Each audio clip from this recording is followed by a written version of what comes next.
안녕하세요. 울타리 선교회 나종 목사입니다.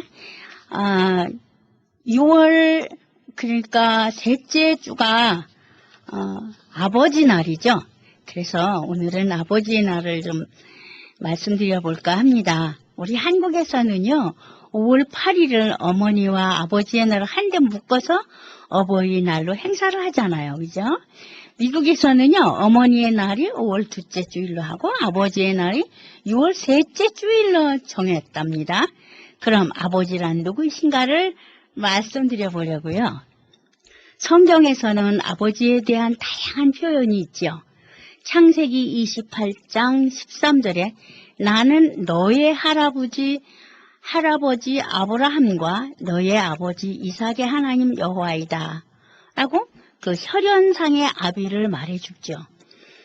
출애굽기 6장 5절에는 이스라엘 각 지파 어른들은 다음과 같다. 그래서 아무개 아들 이렇게 쭉 나와요. 그 사람들이 다 지파의 족장들이었다고 기록되었지요. 로마서 9장 4절에는요. 하나님은 내 동족 이스라엘 사람들을 선택하여 자기 영광을 나타내셨으며 그들과 계약을 맺고 율법을 주셨습니다. 그들에게서 성전 예배와 받은 약속이 있고 훌륭한 조상들이 있습니다 하고 기록되어 있어요. 그러니까 성경에서 말하는 아버지는 혈연상의 아비, 집안의 어르신, 그리고 조상이라고 표현했죠. 아버지 또는 아버님, 아비, 부친, 아빠 등은 여성과 사이에서 자손을 잉태시킨 남성을 그 자손의 관점에서 볼 때 쓰는 한국어 호칭이지요. 호칭이요. 아비는 동물들에게 주로 쓰이는 호칭이고 조금은 낮추어 부를 때 사용하는 말이기도 하지요. 사람의 경우 아버지, 부친, 아빠 등으로 불리죠. 일부에서는 아버지를 가장으로 부르기도 하나 이는 단순히 집안의 어른이란 뜻으로 아버지 자체를 가리키는 말은 아닙니다. 반드시 결혼이라는 일종의 의식을 거쳐야만이 아버지가 되는 것은 아니며 여성과의 성적 관계 후 임신하고 출산을 하게 되면 아버지가 되는 것이죠. 부모가 이혼하고 여성이 새 배우자를 맞아들인 경우 의붓아버지, 새아빠 혹은 새아버지, 길부라고 불리죠. 어떤 일을 처음 시작했거나 가장 발달시킨 사람에게 아무개의 아버지라는 호칭을 붙이기도 합니다.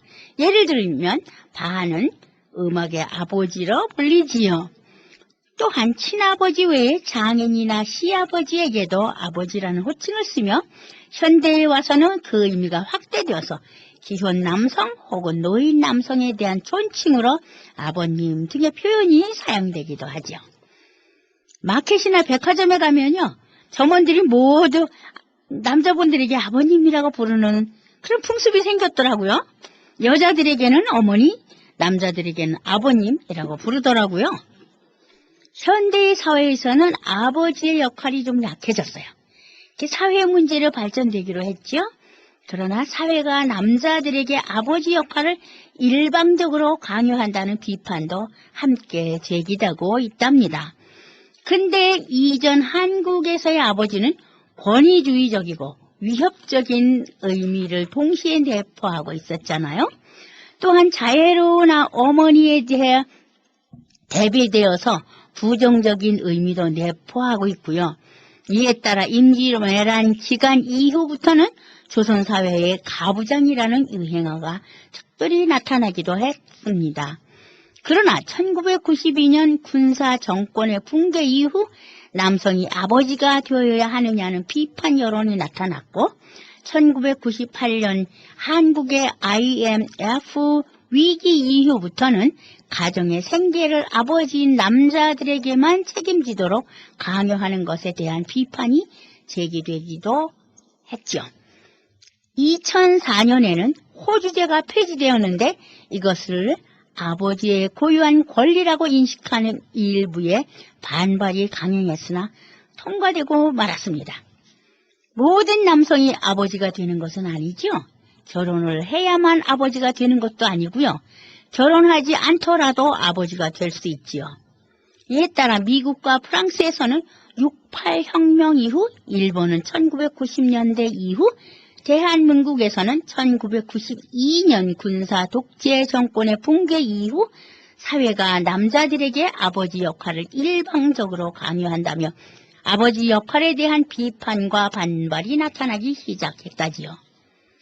가수들이 부르는 노래 가사를 보면 아버지에 대한 일반적인 생각과 아버지에 대한 이미지가 잘 나타나 있어요.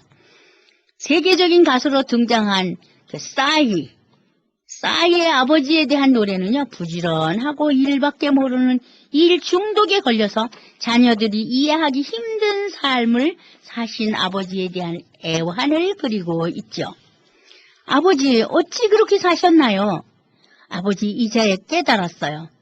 너무 앞만 보고 살아오셨네요. 어느새 자식들 머리 커서 말도 안 듣네요. 가슴 깊이 두기만 하시는 아버지를 노래하죠. 그런가 하면 가수 인순이의 노래 아버지를 들으면 가슴이 매우 아프지요. 어찌 인순이의 아버지뿐이겠는지요. 드라마에서도 많이 볼 수 있듯이 아이가 생겼는지조차 모르는 아버지가 있는가 하면 매몰차게 다가오는 아들조차 내치는 아버지도 있더라고요. 인순이가 노래하는 아버지의 가사를 읽어드리지요. 인순이의 아버지는 한국에 나가 있던 미국 사람 군인이었죠. 한 걸음 더 다가설 수 없었던 내 마음을 알아주기를 얼마나 바라고 바래왔는지 눈물이 말해준다. 점점 멀어져가 버린 쓸쓸했던 뒷모습에 내 가슴이 다시 아파온다. 서로 사랑을 하고 서로 미워도 하고 누구보다 아껴주던 그대가 보고 싶다. 가까이에 있어도 다가서지 못했던 그대, 그래 내가 미워했었다. 점점 멀어져가 버린 쓸쓸했던 뒷모습에 내 가슴이 다시 아파온다. 서로 사랑을 하고 서로 미워도 하고 누구보다 아껴주던 그대가 보고 싶다. 가까이에 있어도 다가서지 못했던 그래 내가 미워했었다. 제발 내 얘기를 들어주세요. 시간이 필요해요. 서로 사랑을 하고 서로 미워도 하고 누구보다 아껴주던 그대가 보고 싶다. 가슴속 깊은 곳에 담아두기만 했던 그래 내가 사랑했었다. 긴 시간이 지나고 말하지 못했었던 그래 내가 사랑했었다. 이런 노래였죠. 참 가슴 아픈 노래예요. 그런가 하면 희망의 문학가인 김현성 시인의 글은 아버지에 대한 애환이 아주 잘 그려져 있지요.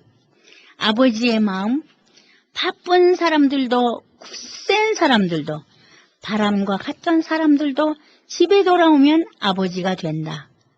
아버지의 고향, 어린 것들을 위하여 난로에 불을 피우고 그네의 작은 못을 박는 아버지가 된다. 저녁 바람에 문을 닫고 낙엽을 줍는 아버지가 된다.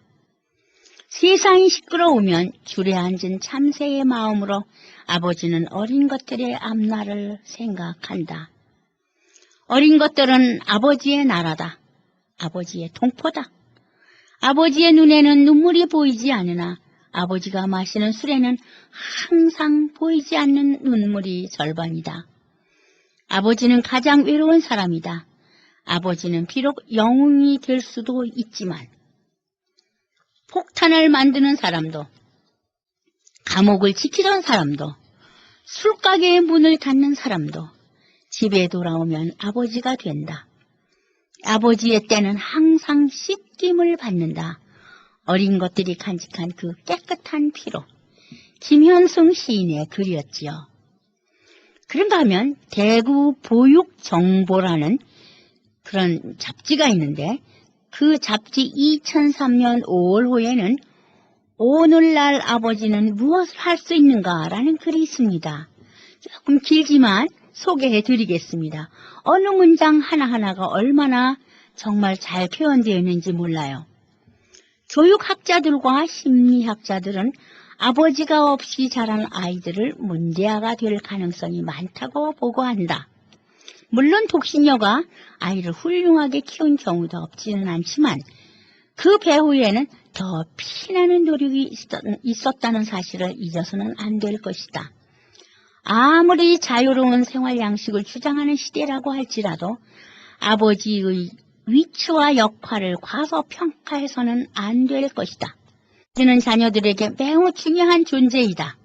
아버지는 자라나는 자녀들에게 그 누구보다 가장 강력한 영향을 끼친다고 할 수 있다. 위대한 작가 토마스 울프도 자신의 생애를 회고하는 글에서 다음과 같이 쓴 적이 있다. 인간의 생명을 깊이 탐구해 들어가면 결국 인간들은 자기의 아버지를 탐색하고 있다는 사실을 배울 수 있다. 육신을 준 아버지 혹은 어렸을 때의 아버지에 대한 추억의 정도가 아니라 나에게 남겨진 아버지의 이미지를 우리는 탐색하고 있다. 아버지의 힘과 지혜와 사랑과 사상과 신앙 등이 나에게 가장 중요한 뿌리가 되었다. 하지만 아버지에 대한 생각은 나이에 따라 달라진다고 한다. 그래 우리는 다음과 같은 말을 듣게 된다.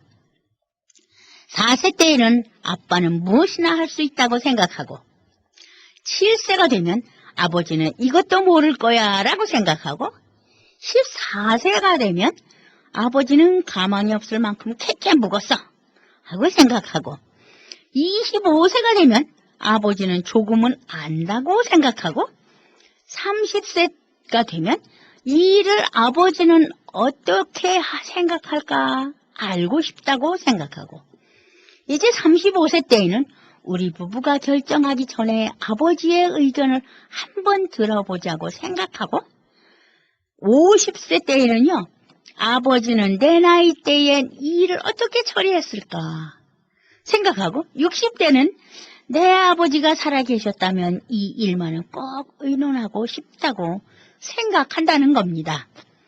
아버지에 대한 생각이 비단 나이에 따라서만 달라지겠는가? 문화와 종교, 시대와 성별, 성격과 환경에 따라 아버지에 대한 생각은 분명한 차이를 나타낸답니다. 특히 생활수단과 종교 문화는 지금까지 아버지에 대한 이미지를 가장 강하게 지배해 왔다고 할 수 있겠죠. 까마득히 먼 어느 시대에 모계 사회가 서서히 끝나고 인간의 생활 방식이 채취로 사냥과 수렵, 농업과 목축으로 바뀐 이후로 이런 일에 능한 아버지는 곧 권력과 지배의 상징이 될 수밖에 없었다는군요. 가정과 사회는 아버지 중심으로 재편되었고 종교도 가부장 제도를 강화하였죠. 즉 하늘의 아버지는 땅의 아버지의 가장 강력한 후견인이 되었고 군주와 성직자와 가장은 강한 아버지의 이미지를 통해서 합리화되었다는 겁니다. 오랫동안 유교의 영향 아래 살았던 우리에게도 아버지와 군주와 스승은 곧 일체였던 겁니다. 지난 시절에 우리는 군사부일체라는 말을 귀가 따갑도록 들어야만 했죠. 하지만 산업화를 거쳐서 정보화 사회로 진입하면서 오랫동안 가부장 문화 속에서 억압을 받고 길들여 오던 여성이 남성의 분야에 적극적으로 뛰어들기 시작했고 그래서 막강한 아버지의 위치도 서서히 침식되기 시작했다는 겁니다. 이제는 도리어 어머니가 아버지를 지배하는 역전 현상도 나타나기 시작했죠. 과거의 자녀들이 강한 아버지의 이미지에 따라서 힘있는 군주와 군인, 재력가와 권력가가 되기를 소원하였지만 지금은 강한 어머니 아래서 자라나는 자녀들은 마마보이가 되거나 여성화되는 경향을 보이기도 하지요. 더욱이 페미니즘의 거센 조류 앞에서 아버지는 점점 더 무력해질 뿐만 아니라 때로는 가정에서 소외되거나 실종되는 생활이 빚어지기도 한다는 겁니다. 그럼에도 불구하고 여전히 어머니의 울타리 안에서 자라나는 자녀들은 그나마 다행이라고 자위할 수 있을 거죠. 왜냐하면 이제는 어머니도 자기 인생의 실현을 위해서 가정과 자녀들을 쉽사리 팽개치는 현상이 점점 더 강해지기 때문이죠. 그러므로 물질적으로 풍부한 환경에서 자라나는 요즘의 어린은 정서적, 정신적으로는 도리어 빈곤한 시절을 살아가는 것처럼 여겨집니다. 학교에서 돌아오자마자 곧장 학원과 유아시설로 내몰리는, 그래서 고아가 아닌 고아로 변해가는 우리의 자녀들이 불쌍하기 짝이 없지 않아요? 그 얼마나 많은 자녀들이 방황하고 절망하며 심지어는 죽음의 바탕으로 몰리는지 아세요? 무척 가난했던 시절에도 우리는 스스로 목숨을 끊는 아이를 볼 수가 없었죠. 그래서 이것이 인생은 아니다라고 생각하면서도 도도한 시류 속에서 어찌할 도리가 없는 오늘의 아버지는 그 어느 때보다 더 큰 무력감을 느낀답니다. 문명과 생활 양식의 급격한 변화 속에서 특히 오직 돈줄의 역할만을 하도록 강요를 받는 오늘의 아버지는 특히 가정에서 자신의 적절한 위상과 역할을 확립하는 일에 매우 큰 어려움을 느낀다는 거죠. 하지만 이런 상황에서 가장 많이 방황하고 가장 큰 피해를 보는 사람은 아버지나 어머니가 아니라 바로 자녀들이라는 겁니다. 이들을 위해 오늘의 아버지는 어떤 역할을 감당해야 할까? 그 누구도 모든 사람을 시원하게 만족시킬 수 있는 정답을 제시할 수 있는 능력이 있을 리가 없죠. 다만 한 사람의 종교인으로서 그리고 두 아들의 아버지로서 오늘 우리 시대에, 아니 어느 시대든지 한결같은 아버지의 진정한 역할에 대한 나름의 생각을 간단히 표력해 볼까 한다 했습니다. 이 글을 쓴 이가 바로 종교인이고 두 아들의 아버지이고 우리 시대에 어느 시대든지 한결같은 아버지의 진정한 역할에 대한 관심을 가지고 이 글을 썼습니다. 첫째로 아버지는 가정의 울타리가 되어 주어야 한다고 했습니다.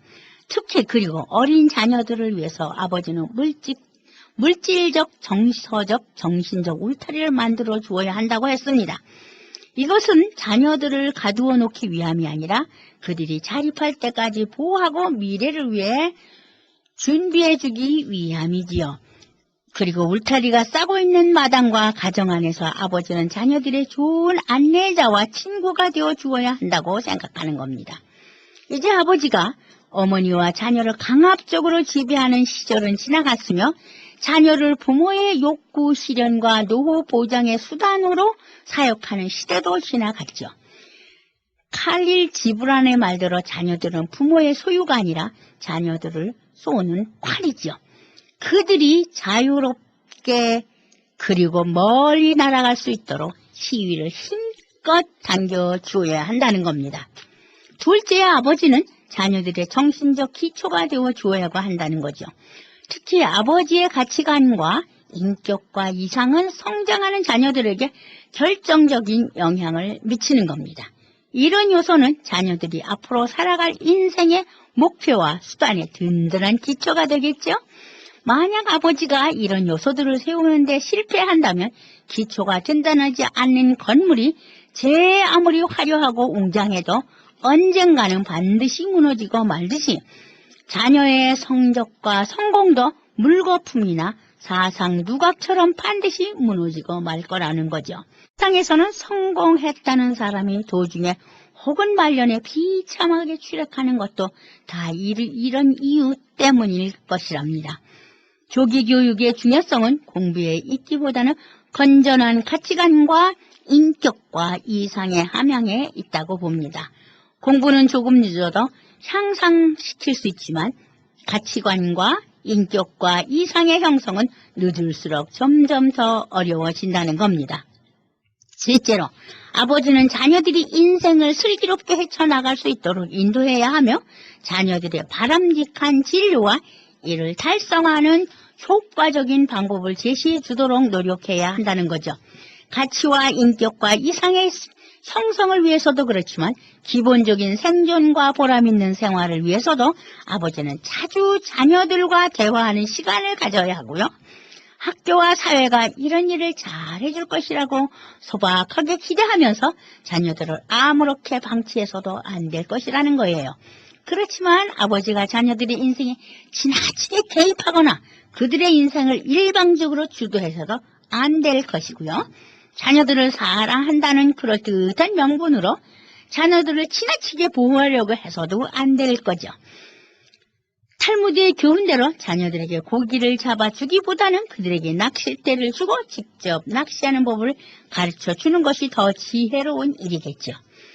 나는 좋은 아버지인가를 알려면 다음 문항에 답을 달아보는 것이 유익할 것이라고 생각합니다. 각 문항마다 10점을 만점으로 채점하여 합계가 80점 이상이 되면 훌륭한 아버지고 70점 정도가 되면 그나마 괜찮은 아버지고 60점 정도가 되면 많이 반성해야 할 아버지고 50점 정도가 되면 심각하게 반성해야 할 아버지입니다. 만약 그 이하가 된다면 아버지 자격은 전혀 없다고 해야 하겠네요. 첫째, 자녀들에게 행동과 말에 좋은 본을 보이고 있는가? 둘째, 매일 30분 이상 자녀들의 활동에 참여하거나 함께 놀거나 대화하는가? 셋째, 자녀들에게 물질적 가치보다 정신적 가치가 더 중요함을 가르치는가? 넷째, 자녀들에게 안정감을 느끼게 해주며 그들이 사랑을 받고 있다는 분위기를 조성해 주는가? 자녀들에게 좋다와 나쁘다를 양심적으로 정확하게 말해주고 있는가? 자녀들이 지역사회의 협동생활에 적극적으로 참가하도록 권장하는가? 자녀들이 집안일을 분담하는 책임있는 가족이 되도록 가르치는가? 자녀들의 친구, 학교생활, 취미활동 등에 대해 충분히 알고 있다고 생각하는가? 자녀들에게 신앙을 받고 있다고 확신하는가? 자녀들의 걱정과 고민을 늘 파악하고 있으며 이 문제들에 관해 이야기를 나누고 있는가? 아버지를 점수로 말하기는 참으로 안타까운 일이지만 이런 식의 아버지를 평가하게 한 것은 바로 아버지를 자신이라고 생각합니다. 어머니 학교는 없지만 아버지 학교는 있죠. 이 바탕에는 오늘날 가정의 문제가 어머니보다는 아버지로 인한 불행이 더 많다고 생각되어지기 때문이라고 여겨집니다. 그동안 당연시 해오던 우리 아버지들의 가정생활을 가정에 얽매여 사회생활을 덜 중요시 여기는 사람들을 큰 사람이 될 수 없다고들 말했죠. 그런 사회 풍조가 남자들의 불성실한 가정생활을 조금은 정당화시키지 않았나 생각됩니다. 우리 아버지들이 대책 없이 말하는 내용 중에 하나가요. 자녀들에게 문제가 생기면 아내에게 큰 소리로 호통을 치죠. 집구석에서 뭐 했어?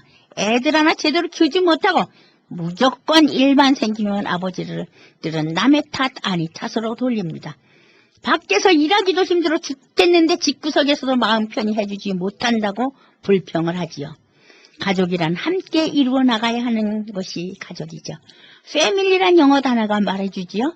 아버지, 어머니와 내가 함께 사랑하며 살아가는 것이 가족이라고 하죠. 그렇게 보면 자녀에게 문제가 생기면 함께 의논하며 해결할 생각은 하지 않고 살림은 아내에게만 책임을 전가한다면 가족이 함께하는 것이 아니라 개개인 따로따로이겠죠. 아버지는 돈 버는 사람, 어머니는 집안 살림하는 사람이라고 역할 분담으로만 책임을 말한다면 이 또한 가족이라는 단어 속에 또 다른 직장이라고 말할 수밖에 없는 것 아니겠는지요. 요즘 신종 가정이 생기고 있어요. 아버지는 필요 없고 아기는 필요하다고요. 가슴 아픈 현실이지만 이렇게까지 정말 별난 가정들을 이루어가는 데는 어느 누구의 책임이라고 말하기보다는 그래도 아버지가 책임을 져줄 수밖에 없지 않을까 밀어붙여보고 싶네요. 이럴 때 아버지들이 용기를 내서 맞습니다. 그동안 우리가 가정에 소홀했었습니다. 사회생활을 한다는 이유만으로 그래도 된다라고 생각했던 거 사실입니다. 라고 이런 용기가 지금까지에 있었던 모든 섭섭했던 일들이 다 눈 녹듯이 녹아질 수 있다는 사실을 말하고 싶습니다. 이런 것들이 바로 산교육이며 시간 내에 가르치지 않아도 아버지를 닮아가며 아버지를 존중하게 되는 것이 아닐까요? 어머니에게 큰 소리치는 아버지보다 어머니를 아껴주는 아버지를 더 좋아하고 존경한답니다. 감사합니다. 오늘은 여기까지 말씀드리겠습니다. 다음 주간 다시 뵙겠습니다. 안녕히 계십시오.